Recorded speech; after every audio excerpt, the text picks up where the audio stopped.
queria ler com vocês João 11:17.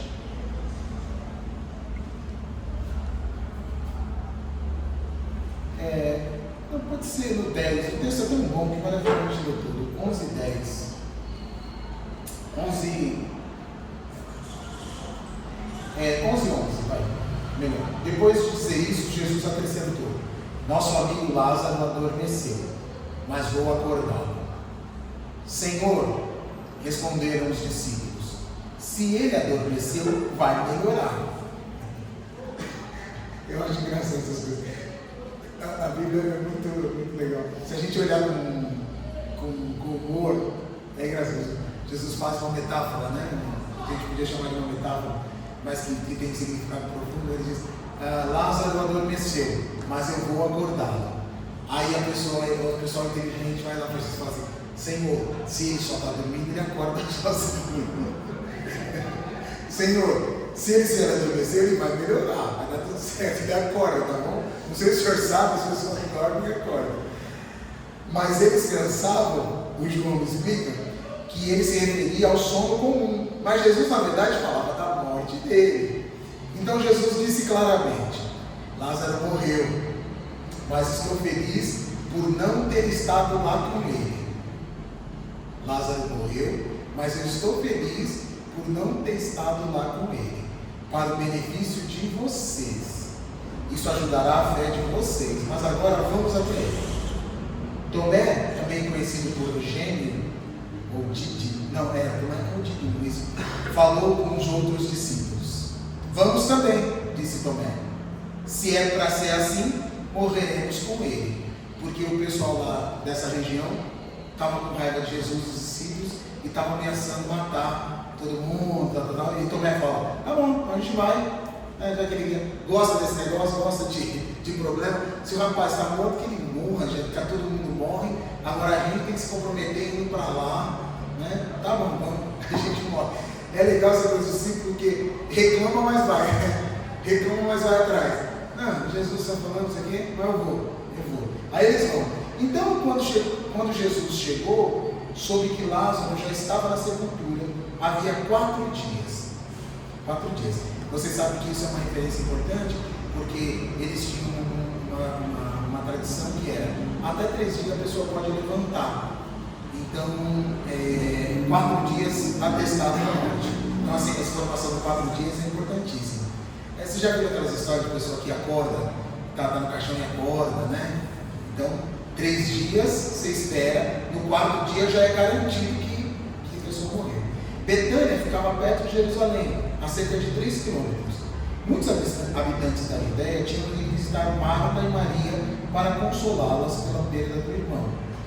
Marta, ao saber que Jesus havia chegado, foi ao seu encontro. Maria, contudo, ficou sentada em casa. Mestre, disse Marta a Jesus, se pelo menos o Senhor estivesse aqui, meu irmão não teria morrido. Mas eu sei que mesmo agora Deus lhe dará o que pedir. Seu irmão ressuscitará, respondeu Jesus.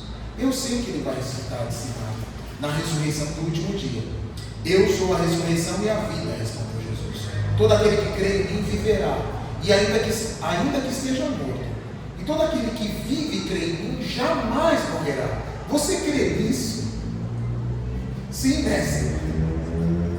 Essas respostas que a gente dá para Jesus sem pensar. Você crê? O Senhor está falando, eu acredito. Sim, mestre, disse ela. Eu creio que o Senhor é o Messias, o Filho de Deus, aquele que deveria vir ao mundo. Após dizer essas palavras, Marta voltou para casa e chamou sua irmã Maria. O mestre chegou, disse a irmã em particular. Ele está chamando você. Maria, ao ouvir isso, levantou-se depressa e foi ao encontro dele. Jesus ainda não tinha entrado no vilarejo. Ele ainda estava no local em que Marta se encontrara com ele. Os habitantes da Judéia que estavam na casa com Maria, consolando-a, viram-na se levantar depressa e sair. Eles imaginaram que ela estivesse indo até o túmulo para chorar ali e a seguir. A gente gosta de vai chorar, vamos ir atrás. Só que ela faz um outro caminho. Quando Maria chegou ao lugar em que Jesus estava, ela o viu e se prostrou aos seus pés. Maria então chega, vê Jesus e se lança nos pés dele. Senhor, ela disse, tão somente você estivesse aqui, meu irmão não teria morrido. Jesus, ao ver Maria e os habitantes da Judéia que o acompanhavam chorando, ficou profundamente agitado, no espírito e perturbado. Onde vocês o colocaram? Ele perguntou. Senhor, disseram, venha e veja. Jesus explodiu em lágrimas. Gostei da situação. Jesus explodiu em lágrimas. Olha, disseram os habitantes da Judéia, veja como ele o amava. Ora, claro, disseram alguns, mas ele não abriu os olhos de um cego? Não poderia ter feito alguma coisa para impedir que esse sujeito morresse? Jesus se sentiu mais uma vez profundamente perturbado em seu íntimo. Ele está sentindo todas essas falinhas, sabe? Todos esses negocinhos. Esse perturbado em seu íntimo é uma irritação, assim. Irritação, que coisa, né? No mínimo isso. Ele foi à sepultura, era uma caverna, e uma pedra foi colocada na frente dela. Removam a pedra, disse Jesus. Mas mestre, disse Marta, ele mandou um homem morto. Já faz 4 dias e ele cheira mal. Eu não falei para você, disse Jesus, que se você cresce, você teria a glória de Deus? Ele então, eu estou rindo porque ela disse, sim Senhor, eu creio, eu creio que o Senhor vai fazer, o Senhor pode fazer. Aí quando chega lá, sim, mas tem para remover a pedra, né? Mas eu não falei para você que se você cresce, você veria a glória de Deus? Por que você está com essa conversa, né? Então, removeram a pedra. Jesus ergueu os olhos e disse, obrigado, Pai, disse ele, por me ouvires. Sei que sempre me ouves, mas eu disse isso por causa do povo que está aqui, para que eles creiam que me enviastes. Após dizer essas palavras, ele gritou, Lázaro, vem para fora. E o homem morto saiu do túmulo. Ele estava todo envolvido em faixas de linho, pés e mãos, e o rosto estava envolto num pano. Solte-lhe, disse Jesus, e deixam que ele vá. E aconteceu que muitos habitantes da Judéia que tinham ido visitar Maria, ao verem o que Jesus fizera, creram nele. Mas alguns deles foram até os fariseus e contaram o que Jesus tinha feito. Aí só quero ler 12, 9, que aí o que acontece? Ele ressuscita, e aí começa um plano para matar Jesus, mas não só para matar Jesus, mas para matar também o Lázaro. Então diz assim, quando uma grande multidão de habitantes da Judéia descobriu que Jesus estava ali, na casa de Maria, Marta e Lázaro, veio a Betânia não somente por causa dele, mas também para ver Lázaro, a quem ele havia ressuscitado dos mortos. Por isso, os principais sacerdotes fizeram planos para matar Lázaro também, pois por causa dele, muitos moradores da Judéia estavam se afastando deles e crendo em Jesus. Bem, meus irmãos, muitos caminhos para percorrer nesse texto. Muitos caminhos. E eu queria pensar com vocês uma coisa que é assim. Hoje eu amanheci com uma coisa na cabeça, no coração, que era os caminhos invisíveis de Deus em nós. Na verdade, eu só pensei assim, os caminhos de Deus em nós. Os caminhos de Deus em nós. E fiquei com essa ideia. E quando eu li esse texto, eu pensei nos caminhos invisíveis de Deus em nós, pensei na presença invisível de Deus conosco, e no trabalho de Deus, invisível de Deus em nós. Porque o que está acontecendo é, você está doente, Lázaro está adoecido, ele é amigo de Jesus, e Jesus não está lá. Jesus não está lá. E Jesus disse assim, eu estou feliz por não ter estado lá.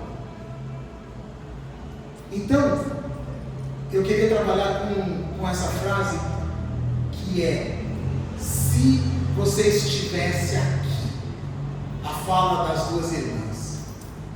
A fala das duas irmãs. As falas das duas irmãs é, se você estivesse aqui, isso não teria acontecido. Se você estivesse aqui, isso não teria acontecido. A minha vida seria diferente se você estivesse aqui. Se você estivesse atuando. Por quê? É a mesma lógica dos judeus que estão falando assim, ele não cura cego, ele não faz as coisas. Se ele estivesse aqui, isso não teria acontecido. E eu estou pensando assim, olha, tem um trabalho que Deus está fazendo quando Ele não está lá. Que eu estou chamando de a presença invisível de Deus conosco. E Deus diz assim, e Jesus diz assim, olha, eu estou feliz por não estar lá. Mas bem na hora que eu estou precisando, bem na hora que eu precisava que você estivesse aqui, você está dizendo que está feliz de não estar. E não está.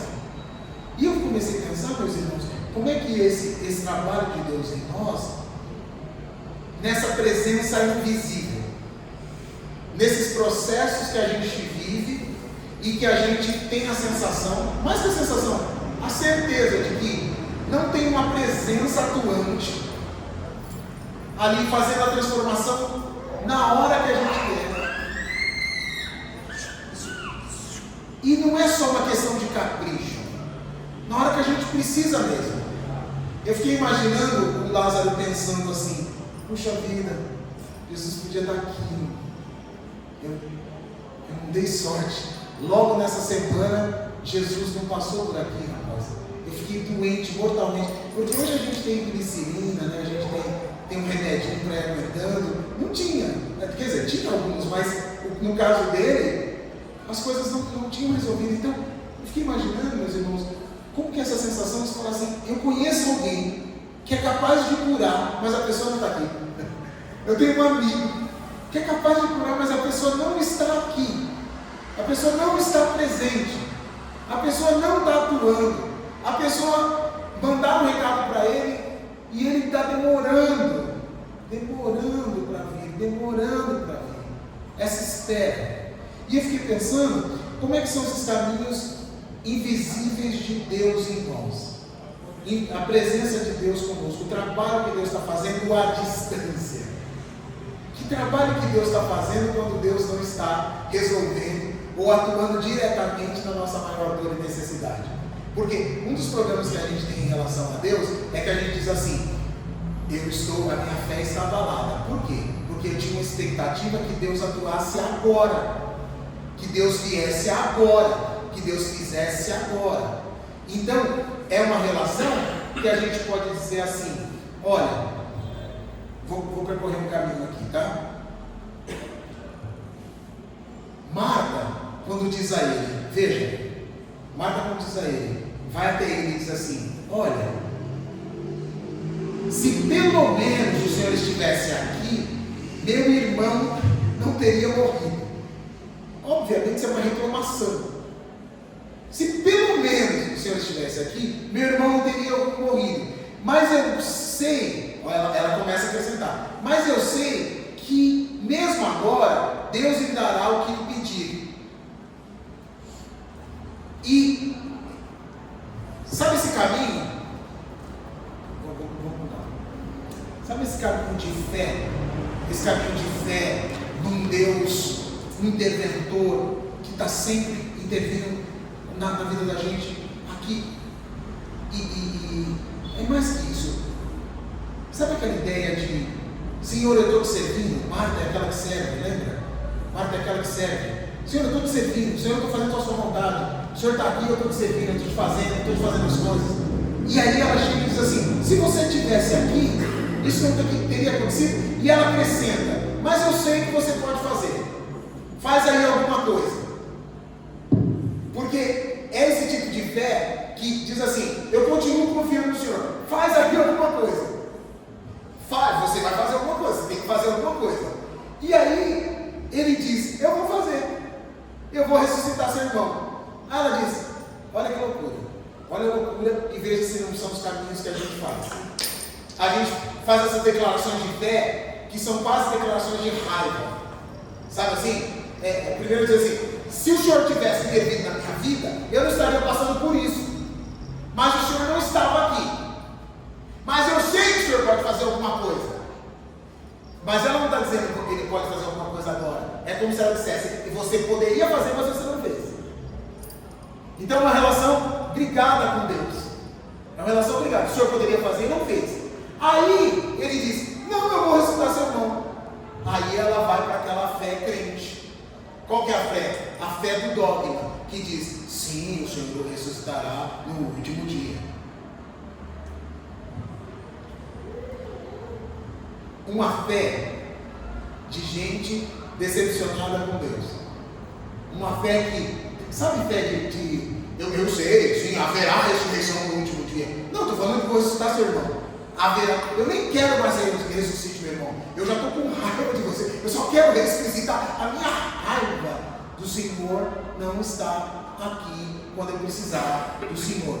E eu sei que tu podes todas as coisas mesmo agora. Mas mesmo agora, o Senhor vai dizer. E se o Senhor dissesse assim: Marta, chegou a hora do seu irmão. Chegou a hora do seu irmão. Chegou a hora do seu irmão, Marta. Chegou a hora. Mas como? Tudo bem. No último dia ele vai ressuscitar. Eu creio. Sabe uma fé morta? Uma fé que crê em ideias, que crê numa doutrina. Eu creio na doutrina da ressurreição. Um dia vai ressuscitar. Mas de verdade, é uma fé que perde o impacto para a vida, porque no final das contas, a relação com Deus passa a ser uma relação de quem diz: Deus pode fazer, mas não faz. Deus pode agir, mas não age. Deus, inclusive, fica 4 dias sabendo que eu estou passando por necessidade e não vem. Então, ela não diz só se o Senhor estivesse aqui. Ela diz: se o Senhor estivesse aqui, eu não teria morrido. E tem mais o seguinte: o Senhor pode fazer as coisas. E quando ele diz: vou ressuscitar, ela diz: eu creio na ressurreição do último dia. Eu sou crente, rapaz. Eu creio nas coisas. Fica tranquilo. E aí é como se a gente dissesse assim: não tem crente que faz isso. Não tem que chorar não. Jesus vai voltar um dia. Não tem que chorar não. Está com Deus. Esse aí está com Deus. Não tem que chorar não. Aqui é só glória. Aqui é só glória. Está com Deus já. Está com Deus. Tem que chorar não. Tem nada de choro não.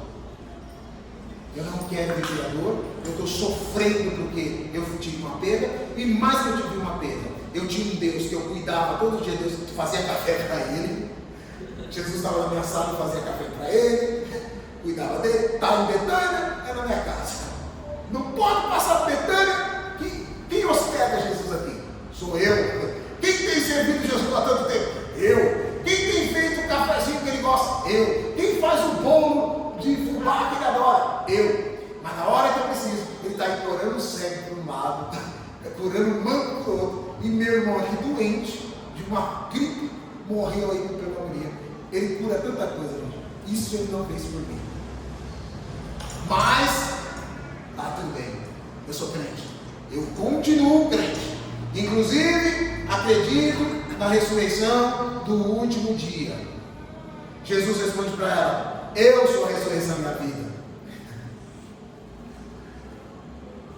Todo aquele que crê em mim viverá, ainda que seja morto. Olha isso. O que crê em mim está vivo. Eu sou Deus de Abraão, Isaac e Jacó. Diante de mim não tem mortos, só tem vivos.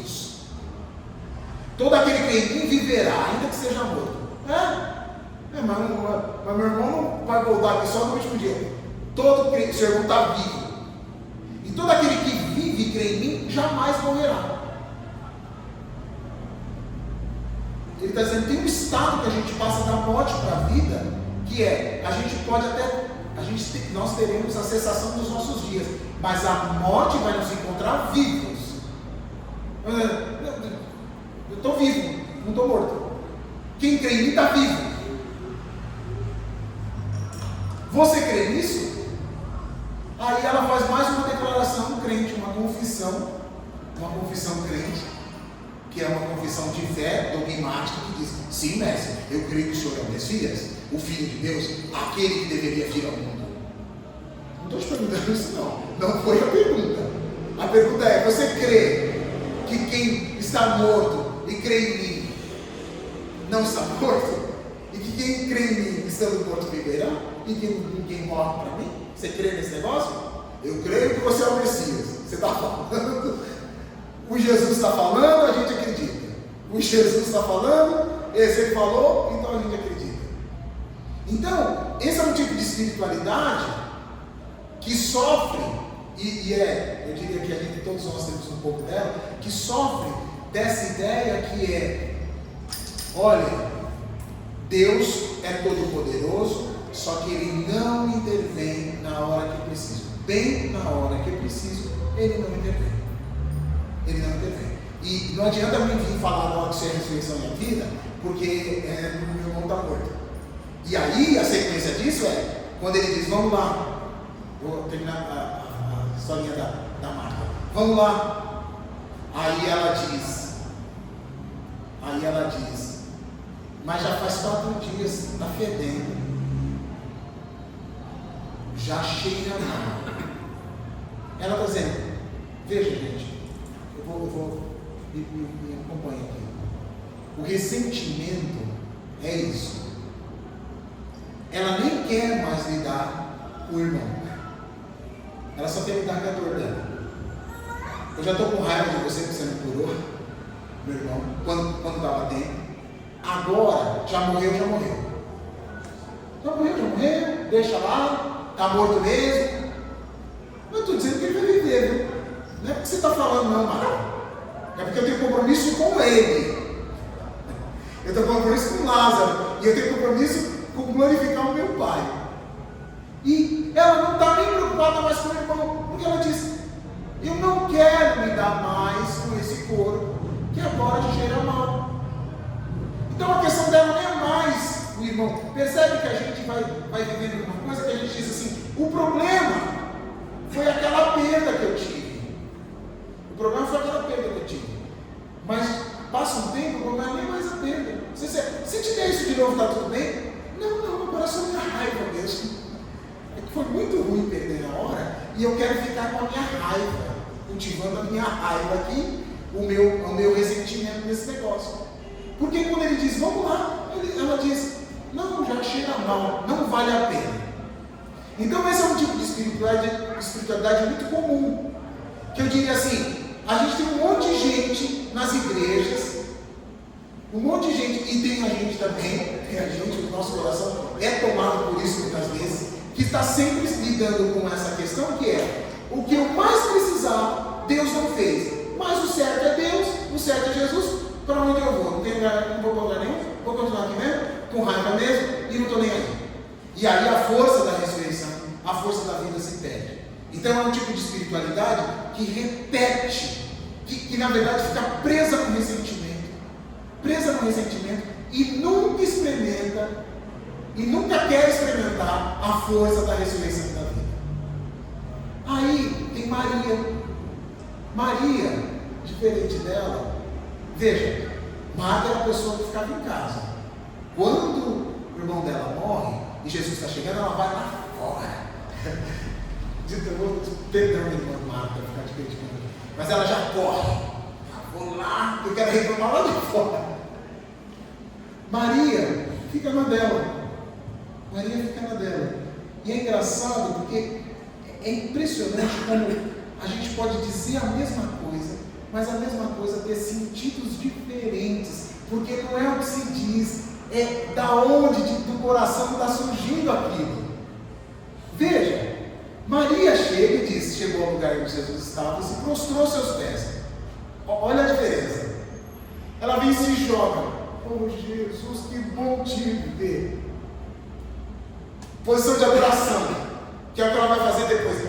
Ela chega e se joga aos pés de Jesus. Senhor, ela disse, se tão somente você estivesse aqui, meu irmão não teria morrido. Jesus, ao ver Marta,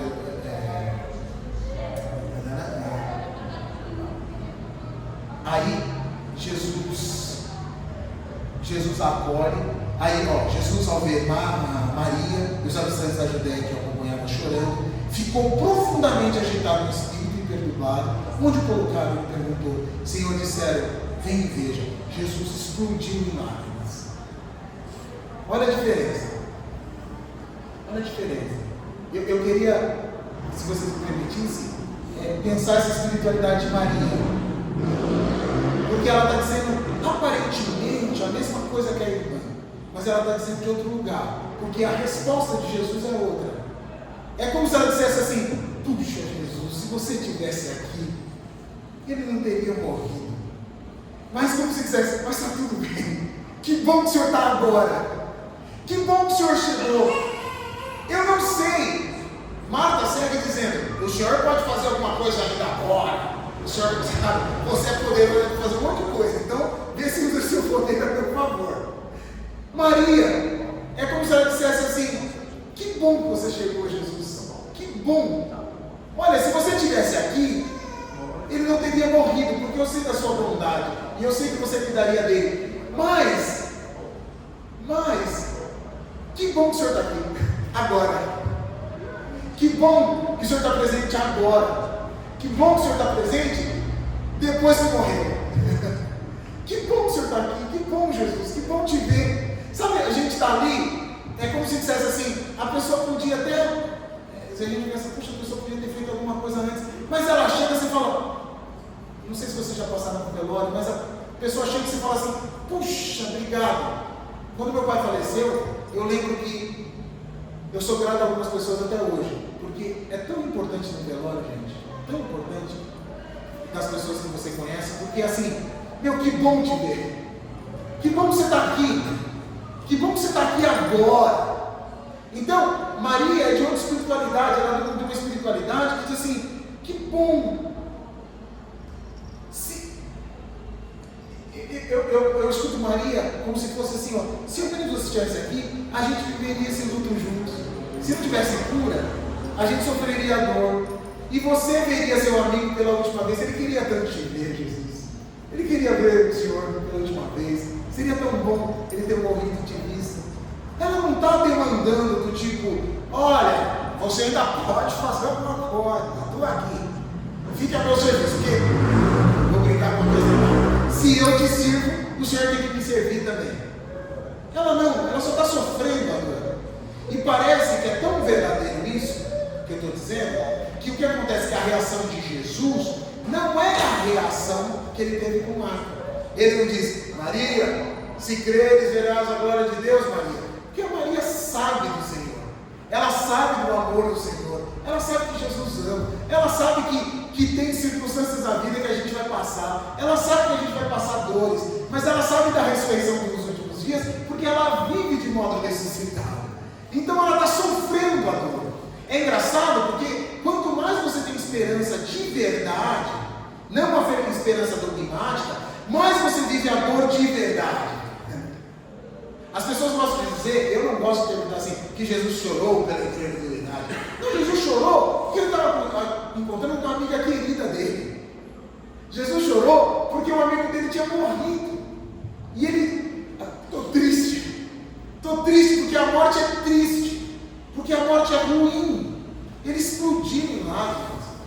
Jesus explode em lágrimas porque ele se encontrou com uma pessoa. Estava dizendo assim, porque se tem uma coisa, uma característica de Deus em Cristo, é que Ele nos acompanha nas nossas dores.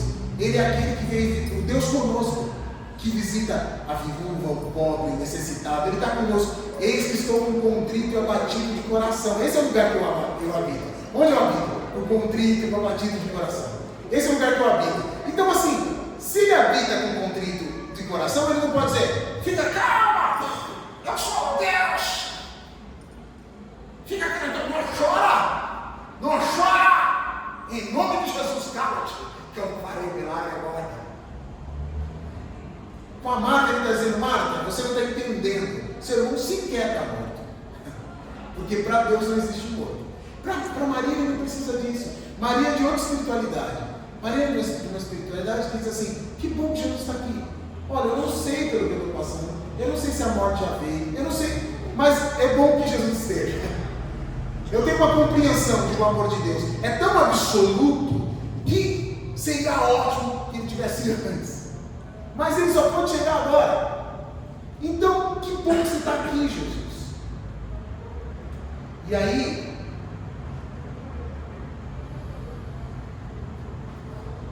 Jesus vai, chega até a porta da tumba, pede para tirar a pedra e chama Lázaro de volta.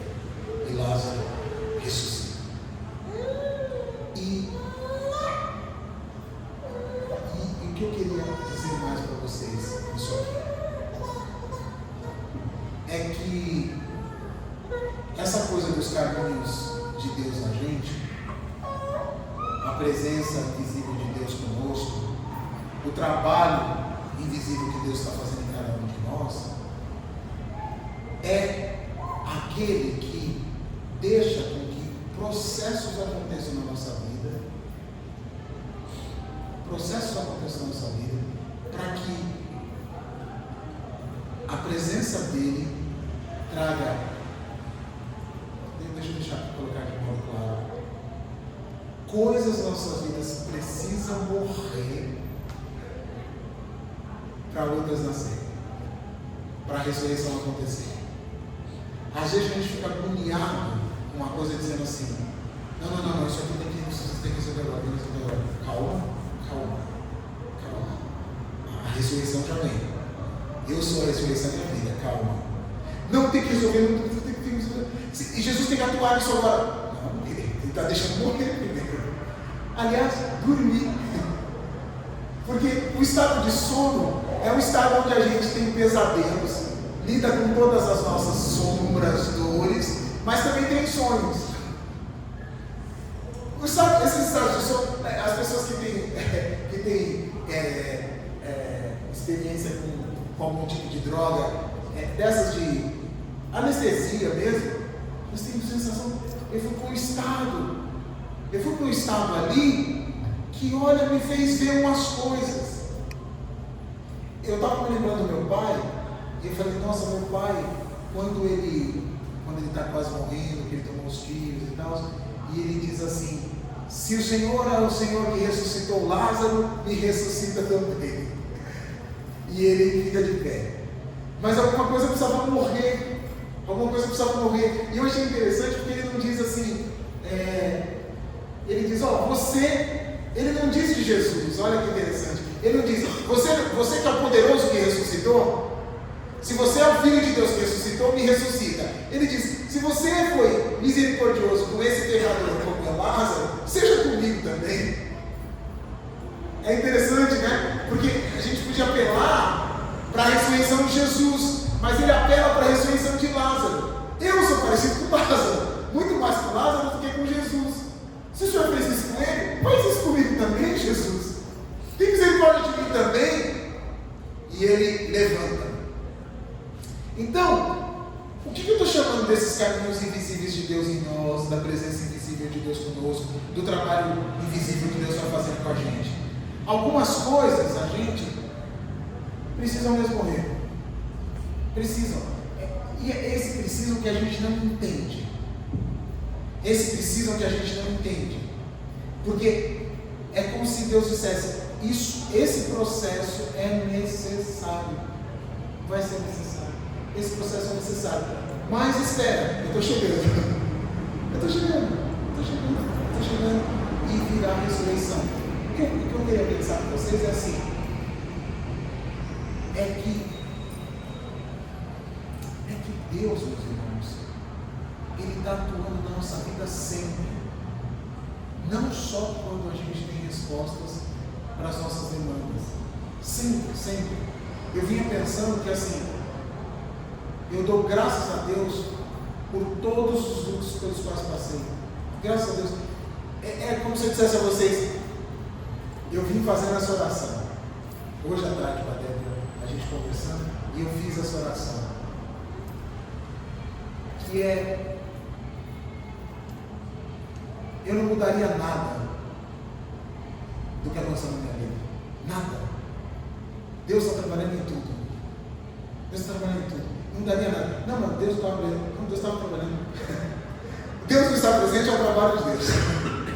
Deus não intervir agora, é o trabalho dele. Deus não intervir agora, é o trabalho dele. Deus está em tudo. É duro, né, Lívia? É terrível isso. Mas é como se ele dissesse, a sua vida está na mão de Deus. E você não sabe. É como se, tem coisa na minha vida que eu realmente diria, não, tinha que ser diferente, eu faria diferente. Não faria diferente. Não faria. É como se dissesse, é como se a gente botasse o nosso espírito na mão de Deus e dissesse assim, Senhor, eu sei que um dia eu vou entender por que eu tive que passar por isso. Agora eu não entendo. Como ele disse para Pedro: Pedro, as coisas que eu falo agora você não compreende, mas vai ter um dia que você vai entender. E não é só uma compreensão de doar, é uma confiança de que a gente está na mão de Deus, e que Deus está trabalhando por nós, mesmo quando não intervém por nós, no momento que a gente diz: nossa, eu precisava dessa intervenção agora. Deus está trabalhando. Eu não gosto das ideias, como a gente já viu, o Anderson certamente acompanhou isso bastante, de umas teologias que diz: não, Deus não está interferindo, Deus deixou a Deus dará. Deus... Não. É que eu e você não temos condições de entender os desígnios de Deus. Talvez eu estou falando uma coisa no lugar comum, mas é necessário que a gente entenda que Deus está trabalhando o tempo todo. Agora eu não vou, agora eu vou, agora eu não vou, agora eu vou, agora eu vou, agora eu não vou. Agora isso precisa acontecer. E essa outra coisa também precisa acontecer. E não é um determinismo do tipo: eu estou brincando com a tua vida. É que a sua vida existe não só para você. A sua vida existe para a glória de Deus. É isso que é difícil de compreender. Porque veja, Lázaro foi ressuscitado não para o deleite dele, mas para a glória de Deus. Essa é outra coisa difícil de entender por conta do nosso tempo egoísta. Eu existo para a glória de Deus. Deus quis fazer um caminho em mim para que outras pessoas crescem nele. Os pentecostais têm isso muito claro. Só que às vezes fica uma coisa meio fatalista. Mas veja, o que acontece com Lázaro é: Lázaro não vai morrer de novo, gente? Lázaro vai morrer, uma hora ele vai morrer, ele ficou ressuscitado para sempre? Para que ressuscitar ele? É porque Deus quer. Porque Deus quer falar assim: tem mortes, tem processos que serão processos para você dormir e acordar. Eu quero isso, eu quero isso. Eu quero isso para você, eu quero isso para a sua vida. E eu quero isso também para a glória do Pai. Eu confesso a vocês que eu tinha uma dificuldade grande nesse negócio da glória de Deus, porque parece que Deus queria fazer uma espécie de uso da gente. Mas para a sua glória? É. Porque você existe no grande plano da criação. Você existe no grande plano da criação. Você é parte do grande plano de Deus. Eu sou parte do grande plano de Deus. Eu não existo, eu não nasci por combustão. Mas assim, quero existir. Eu nasci porque alguém me quis que eu nascesse. Alguém um dia, no mínimo, se a gente quiser ficar no biológico, alguém um dia mais encontrou, não ter filho. Aí eu nasci. Só que tinha alguém antes que queria que eu existisse. Então, eu estou no plano da criação. E o que acontece com ele é: a hora que ele ressuscita, isso não é incomum conosco. Olha que contradição. Olha que contradição. Você está lá vivinho da Silva e tem um monte de gente querendo te matar. Porque a galera toda, a hora que acontece a ressurreição, o que acontece não é a galera dizendo: nossa, que incrível, está comprovado que ele é o Messias. Não, vamos matar ele e vamos matar também o Lázaro, que é o testemunho. Olha, então quer dizer que quando a gente ressuscita, ainda tem um ônus. Que a hora que você está vivo, a hora que você é chamado à vida, ainda você vai ser perseguido, porque está vivo. Porque no final das contas te querem morto. No final das contas, o mundo te quer morto. No final das contas, tem um monte de gente dizendo assim: a sua existência vivo nos faz mal. O melhor é o Lázaro morrer, o melhor é o Lázaro acabar. Mas Deus, como diria, aprove ao Senhor desejar que o Lázaro viva. E ponto. E porque Deus quis, porque Deus desejou, porque Lázaro vai existir como testemunho da glória de Deus. E quando eu penso em ser testemunho da glória de Deus, é como se eu dissesse assim: Senhor, eu não sei muito bem da minha existência, nem das minhas dores. Eu fico tentando entender o que eu sou historicamente, a gente faz análise, a gente está entendendo quem a gente é, como a gente foi formado, mas eu não sei direito, Senhor. Então, usa-me para a tua glória. O que significa, gente? É como se a gente dissesse em termos filosóficos, é como se a gente dissesse assim: ó, a minha vida tem um propósito na ordem cósmica do mundo, que eu não sei qual é. Como o Marcelo nos falaria aqui no final sobre por que você, Marcelo, sobreviveu. Por que você sobreviveu, Marcelo? Por que você tem os olhos mais... Sérgio, falando muito o que você falou aí, eu achei forte, para a glória de Deus. Eu acho que a sociedade, principalmente os evangélicos, perdoa, né? Vive muito na comparação. Sempre tem que ser para você. Ah, Deus me fez. Ah, Deus não me deu a casa. Ah, mas eu queria aquilo. Pô, mas você já tem a vida, né? Eu faço, Sérgio, ao contrário. Eu me coloco como privilegiado. Eu poderia ter sido meu irmão que morreu em 92. Eu poderia ter sido meu irmão que morreu em 94. Poderia ter sido meu pai e minha mãe. Eu me coloco como privilegiado por estar aqui, pela glória de Deus. A glória de Deus. E eu fico pensando, sabe o que é mais louco, se vocês me permitem, na intimidade do nosso encontro? Sabe o que é mais louco? É a gente descobrir que seus irmãos também existiram na glória de Deus. Também. Isso. E que Deus, na bondade e misericórdia dele, diz assim, ó, para o mundo não valeu nada, mas eu os trouxe para mim. Eu os trouxe para mim. Também existiram para a glória de Deus. É como se dissesse, a gente não sabe.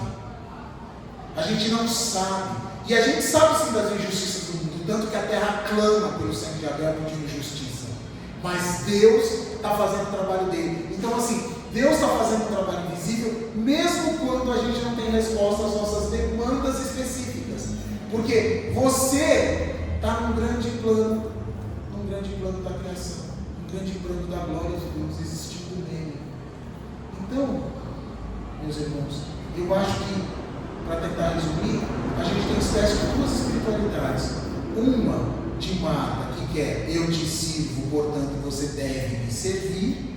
Uma de Maria, que é essa espiritualidade da contemplação, do caminho, mais da contemplação, mais que da contemplação, a espiritualidade que crê, que descansa, que diz, que bom que o Senhor está aqui, que bom que o Senhor me faz companhia. E a gente tem a ação de Deus, que diz assim, você está morto, que é uma coisa importante. Você está morto? Eu quero que você seja vivo. A vontade soberana de Deus é, eu quero que você ressuscite. Eu quero. Aprove a mim isso. Eu quero isso. Eu quero desse jeito. É ruim, né? Parece ruim. Mas é assim que Deus está fazendo. Eu quero assim. Então, se eu puder dizer de outros modos, eu peço, a minha oração para que o Senhor vá conduzir nosso coração, para que a gente descanse nele. E Senhor, eu no meu caso, a minha oração Senhor, eu não mudaria nada. Eu não mudaria nada nos processos da minha vida. Nada. Eu acolho como tudo porque o Senhor está fazendo uma obra que eu não sei qual é. Eu acolho tudo como sua mão, como sua obra, as suas ausências como sua obra, a sua não intervenção como sua obra, estranha obra, esquisita obra, incompreensível obra, porque de fato a gente está sempre dizendo, puxa, isso é importante para mim, e ela mesmo. Veja que Jesus chora conosco, que é outra característica de Deus, não vou me estender mais, prometo que estou terminando, que é outra característica de Deus em Cristo, que é assim, eu choro com vocês, eu vou fazer companhia no choro. É como se, me permitam, talvez possa vir heresia aqui, mas acho que não. É como se Jesus fosse como não? Jesus é a parte de Deus que sofre com a gente. É como se assim, o pai tem um desígnio. Sabe o que Jesus fala? Tipo, eu não sei nem a hora, nem o dia, nem a hora. O Pai tem um desígnio. Eu não sei direito. A minha parte é consolar os meus irmãos, os meus amigos. Porque eu não chamo vocês mais certo, mas eu chamo os amigos. Jesus é essa parte que caminha conosco, na nossa dor, no nosso sofrimento, que explode em lágrimas. Jesus é o que explode em lágrimas. Não é, se você desculpe insistir com isso, não é que Jesus está dizendo, é meu plano, você que não entende. Jesus é a parte que chora. Jesus é a parte que chora conosco. Jesus é a parte de Deus que chora conosco, que entende a nossa humanidade. O livro de Hebreus vai dizer isso, que ele passou por todas as dores, por isso pode ser intercessor de nós. Ele entende as nossas dores. Ele não quer que a gente viva como Deus. Não vou sofrer nada. Foi a vontade de Deus. Foi a vontade de Deus, portanto eu não vou sofrer. Não, isso aqui é espiritualidade de Marta, que faz confissão de fé sem fé. Faz confissão de fé por raiva. É a vontade de Deus. A vontade de Deus, vontade de Deus só é vontade de Deus como me faz tá bom. Foi a vontade de Deus. Tudo é a vontade de Deus. Não, a vontade de Deus é tudo. A vontade de Deus é tudo. A vontade de Deus está atuando. E Jesus é a parte que chora conosco. Jesus é a parte que sofre conosco. E o Espírito é aquele que intercede com gemidos inexprimíveis, traduzindo as coisas que a gente sequer sabe falar. Então, é isso que eu tinha para dizer a vocês.